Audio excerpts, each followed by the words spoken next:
უკრაინის ეროვნული პოლიცია ავრცელებს კადრებს, რომელშიც ჩანს, როგორ იღებს მიზანში რუსული დრონი ბოსტნეულის გამყიდველ მამაკაცს. ხერსონში გადაღებულ ამ კადრებს სამართალდამცველები ომის მორიგ დანაშაულს უწოდებენ. სწორედ ასე იბრძვიან რუსები ამ ომში. ისინი მიზან მიმართულად ესხმიან თავს მშვიდობიან მოსახლეობას, ნათქვამია უწყების განცხადებაში. კადრებს ეხმიანება უკრაინის პრეზიდენტი ვოლოდიმირ ზელენსკიც.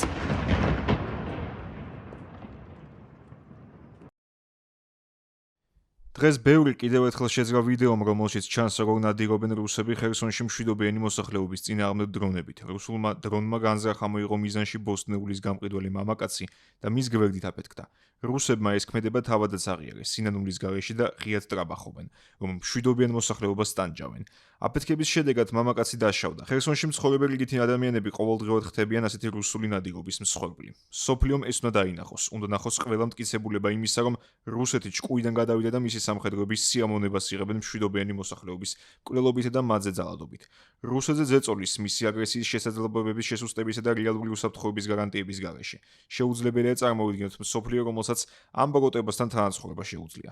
ჩვენ მტკიცედ უნდა დავიცვათ სიცოცხლე, უნდა ვიმოქმედოთ და სიცოცხლის მხარი ისე უნდა დავუჭიროთ, რომ რუსეთს მშვიდობაზე ფიქრი აიძულოს დრონების გამოყენების კიდევ უფრო გაფართოების ნაცვლად.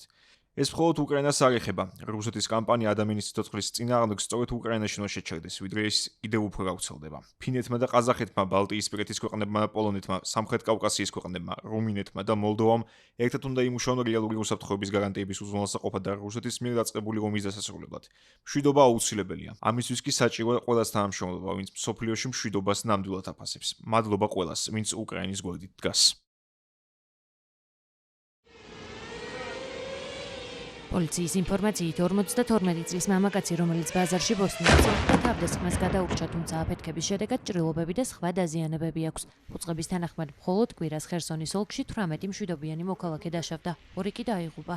მათივე განმარტებით, აქ რუსული ძალები დრონებს მშვიდობიანი მოსახლეობის ავტომობილების, საზოგადოებრივი ტრანსპორტისა თუ საგანგებო სამსახურების თანამშრომლების წინააღმდეგ თითქმის ყოველდღიურად იყენებენ.